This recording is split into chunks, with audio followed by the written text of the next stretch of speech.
നിതിൻ രാജിന്റെ മരണത്തിൽ അഞ്ചരക്കണ്ടി ഡെന്റൽ കോളേജിൽ വിദ്യാർത്ഥികളുടെ പ്രതിഷേധം തുടരുകയാണ്. വൈറ്റ് കോട്ട് അഴിച്ചുമാറ്റിയാണ് ഇന്നത്തെ പ്രതിഷേധം. ആരോപണ വിധേയരെ പുറത്താക്കും വരെ വൈറ്റ് കോട്ട് ധരിക്കില്ല എന്ന് ഹൗസ് സർജൻമാർ നിലപാടെടുത്തു. മാനേജ്മെന്റ് എവിടെ എന്നാണ് വിദ്യാർത്ഥികളുടെ മുദ്രാവാക്യം. അവിടെ അഞ്ചരക്കണ്ടി ഇന്റഗ്രേറ്റഡ് ക്യാമ്പസ് വിദ്യാർത്ഥികളും പ്രതിഷേധത്തിലാണ്. ഡോക്ടർ റാമിനെ എതിരെ നടപടി വേണമെന്നാണ് വിദ്യാർത്ഥികൾ പറയുന്നത്. രണ്ട് അധ്യാപകർക്കെതിരെയും പരാതിയുണ്ടെന്നും നടപടി ഉണ്ടാകും വരെ ക്ലിനിക്ക് ബഹിഷ്കരിക്കുമെന്നും വിദ്യാർത്ഥികൾ പറഞ്ഞു. പ്രധാനമായും റാംസാനെ ഡിസ്മിസ് ചെയ്യണം എന്നുള്ളതാണ് നമ്മുടെ കൺസേൺ. കൂട്ടത്തിൽ രണ്ട് സ്റ്റാഫിനെതിരെ അലിഗേഷൻസ് വന്നിട്ടുണ്ട്.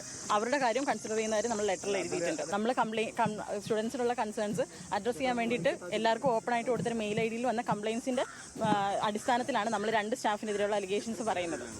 150-ലേറെ പരാതികൾ വന്നിട്ടുണ്ടായിരുന്നു. നമ്മൾ ക്ലിനിക്ക് ബോയ്ക്കോട്ട് ചെയ്തിരിക്കുകയാണ്. നമ്മൾ ഈ പറഞ്ഞ കാര്യങ്ങൾക്ക് ഒരു തീരുമാനമാകാതെ നമ്മളിനി ക്ലിനിക്കിൽ കയറില്ല. ആരോഗ്യ സർവകലാശാല അന്വേഷണ സമിതി അഞ്ചരക്കണ്ടി ഡെന്റൽ കോളേജിൽ തെളിവെടുപ്പ് നടത്തും. കോളേജ് അധികൃതർക്കെതിരെ കർശന നടപടിക്ക് ഗവർണർ നിർദ്ദേശം നൽകിയതിന് പിന്നാലെയാണ് പ്രത്യേക അന്വേഷണ സംഘത്തെ നിയോഗിച്ചത്. വിദ്യാർത്ഥികൾ, അധ്യാപകർ, മറ്റ് ജീവനക്കാർ എന്നിവരിൽ നിന്ന് അന്വേഷണ സംഘം വിവരങ്ങൾ ശേഖരിക്കും. ഡോക്ടർ റാമിനെതിരെ കോളേജിലെ വിദ്യാർത്ഥികളുടെ രക്ഷിതാക്കൾ ആരോഗ്യ സർവകലാശാല അധികൃതർക്കും മാനേജ്മെന്റിനും പരാതി നൽകും. വേസ്റ്റ് നമ്മൾ പറയാൻ പാടില്ല. സ്വന്തം രക്ഷിതാവിൻ്റെ മുന്നിൽ നിന്ന് വേസ്റ്റ് എന്ന് പറയുന്നത് മോളെ, അല്ലെങ്കിൽ ഡോങ്കി, ഇതൊക്കെ എല്ലാവരും അനുഭവിച്ചു. നമ്മളവിടുന്ന് സംസാരിച്ച കാര്യം റാമാണ്. ബാക്കിയുള്ളവർ കേട്ട് നിൽക്കുകയാണ്. അത് അവരെ നിവൃത്തികേടായിരിക്കും, നമുക്കറിയില്ല. ബാക്കിയുള്ള അധ്യാപകരൊന്നും ഇതിനെതിരെ പ്രതികരിച്ചിട്ടില്ല. അത് കാരണം എന്ന് വെച്ചാൽ ഇത് വർഷങ്ങളായിട്ട് തുടരുന്നൊരു ഭാഗമായിരിക്കും. അപ്പോൾ റാമിൻ്റെ ഭാഗത്തുനിന്ന് അത്തരം മോശമായ വാക്കുകൾ, അടിക്കാൻ കൈയോങ്ങി, സ്വന്തം മോളെ അടിക്കാൻ കഴിയുമോ? പുറത്തുനിന്നാണ് നമ്മൾ വിടില്ല. ഇത് നമ്മൾ ഇവളിവിടെ പഠിക്കേണ്ടതാണ്. നോക്കി കൈയോങ്ങി. കണ്ണൂരിൽ നിന്ന് നിഖിൽ ചേരുന്നുണ്ട്. നിഖില്, നിശ്ചയമായിട്ടും ഉറപ്പായിട്ടും വലിയ ശക്തമായിട്ടുള്ള സമരം ഉയർന്നു വരേണ്ടതാണ്. ഇത്രയും ദിവസമായിട്ടും ഈ ഡോക്ടർ റാമിനെ അറസ്റ്റ് ചെയ്യാനോ ഒന്നും പോലീസിന് സാധിക്കാത്ത സാഹചര്യമുണ്ട്. അയാൾ ഇപ്പോഴും ഒളിവിലാണ് എന്നാണ് പോലീസ് പറയുന്നത്.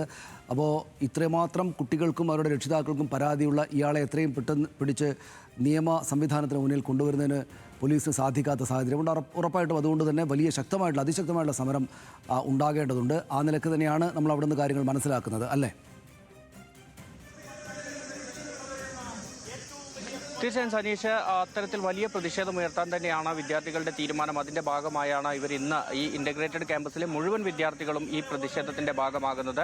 പ്രതിഷേധ പ്രകടനമായി എത്തി ഡെന്റൽ കോളേജിന് മുന്നിൽ അവർ കുത്തിയിരുന്ന് പ്രതിഷേധിക്കുകയാണ് ഇപ്പോഴും ചെയ്യുന്നത്. ഇനി ഈ ഡോക്ടർ റാം ഒപ്പം തന്നെ മറ്റ് രണ്ട് അധ്യാപകർ, ഇവരെ 3 പേരെയും പുറത്താക്കുന്നത് വരെയും, ഒപ്പം മാനേജ്മെൻറ്റിനോട് തങ്ങൾ ഉന്നയിക്കുന്ന ചില ആവശ്യങ്ങളുണ്ട്, ആ ആവശ്യങ്ങൾ അംഗീകരിക്കുന്നത് വരെയും, തങ്ങളുടെ വൈറ്റ് കോട്ട് ഉപേക്ഷിക്കുന്നു അതുവരെ അത് ധരിക്കില്ല എന്ന ഉറച്ച നിലപാടെടുത്ത ഒരു പ്രതിഷേധത്തിലേക്കാണ് ഏതായാലും അഞ്ചരക്കണ്ടി ഇൻ്റഗ്രേറ്റഡ് ക്യാമ്പസിലെ വിദ്യാർത്ഥികൾ മാറിയിരിക്കുന്നത്. മെഡിക്കൽ വിദ്യാർത്ഥികൾ ആ നിലയ്ക്കുള്ള ഒരു തീരുമാനമെടുക്കും. നമുക്ക് ദൃശ്യങ്ങളിലേക്ക് പോയാൽ കാണാം.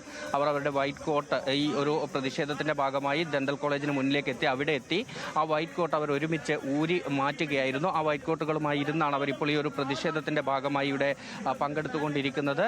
ഈ 3 അധ്യാപകർക്കെതിരെയാണ് പ്രധാനമായും വിദ്യാർത്ഥികളുടെ ഭാഗത്തു നിന്ന് പരാതികൾ വന്നിരിക്കുന്നത്. ഇവർ ഒരു പ്രത്യേക മെയിൽ ID ക്രിയേറ്റ് ചെയ്ത് അതിലൂടെ പരാതികളുള്ളവർക്ക് അറിയിക്കാം എന്നൊരു വിവരം മുന്നോട്ട് വെച്ചിരുന്നു. ഈ ചുരുങ്ങിയ ദിവസങ്ങൾക്കുള്ളിൽ 150-ലേറെ പരാതികളാണ് 3 അധ്യാപകർക്കെതിരെ വന്നിരിക്കുന്നത്. അതിൽ ഡോക്ടർ റാമിനെതിരെ തന്നെയാണ് ഏറ്റവും കൂടുതൽ പരാതികളുള്ളത്. അതിനൊപ്പം മറ്റ് 2 അധ്യാപകർ കൂടിയുണ്ട്. ഈ അധ്യാപകർക്കെതിരെ ഇവരുടെ പേരുൾപ്പെടെ വെച്ചുകൊണ്ടാണ് ഇപ്പോൾ ആരോഗ്യ സർവകലാശാലയ്ക്കും മാനേജ്മെന്റിനും ഈ വിദ്യാർത്ഥികൾ പരാതി നൽകുന്നത്. ആ പരാതിയിൽ നടപടി ഉണ്ടാകുന്നത് വരെ ഈ പ്രതിഷേധം തുടരും എന്നുള്ളതാണ് വിദ്യാർത്ഥികൾ അറിയിച്ചിരിക്കുന്നത്. അതേസമയം സനീഷ് പറഞ്ഞതുപോലെ ഇപ്പോഴും ഈ പ്രതികളായ ഡോക്ടർ റാം ഉൾപ്പെടെയുള്ള ആളുകളെ കണ്ടെത്താനോ അവരെ അറസ്റ്റ് ചെയ്യുന്നതുൾപ്പെടെയുള്ള നടപടികളിലേക്ക് പോകാനോ പോലീസിന് സാധിച്ചിട്ടില്ല. ഇപ്പോഴും ഒളിവിൽ എന്ന് തന്നെയാണ് പോലീസ് അക്കാര്യത്തിൽ നൽകുന്ന വിശദീകരണം. ആ നിലയ്ക്ക് മാത്രമാണ്. ഏതായാലും വലിയ പ്രതിഷേധം ഇവിടെ രൂപപ്പെടുന്നു എന്നുള്ളതാണ്. ഇന്നാണ് ഈ സംഭവത്തിന് ശേഷം 1ാം വർഷ വിദ്യാർത്ഥികൾ കോളേജിലേക്ക് എത്തുന്നത്. അവരുടെ രക്ഷിതാക്കൾ 40ഓളം വിദ്യാർത്ഥികളുടെ രക്ഷിതാക്കൾ കൂടി ഇന്ന് കോളേജിലേക്ക് എത്തിയിട്ടുണ്ട്.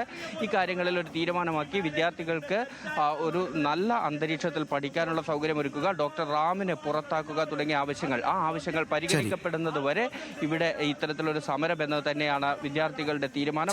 ഞാൻ തിരിച്ചുവന്നുള്ള നിഖിൽ, കൂടുതൽ വിവരങ്ങൾക്ക് ആവശ്യമുണ്ട്. അവിടെ വലിയ സമരമാണ്. കുട്ടികളെല്ലാം ആദ്യത്തെ 2 ദിവസം നിശബ്ദരായിരിക്കേണ്ടി വന്ന കുട്ടികളെല്ലാം തന്നെയും ഈ പ്രശ്നത്തിൻ്റെ ഗൗരവം മനസ്സിലാക്കുകയും അറിയുകയും ചെയ്യുന്നതുകൊണ്ട് വലിയ പ്രതിഷേധ സമരത്തിലേക്ക് വന്നുകൊണ്ടിരിക്കുകയാണ്.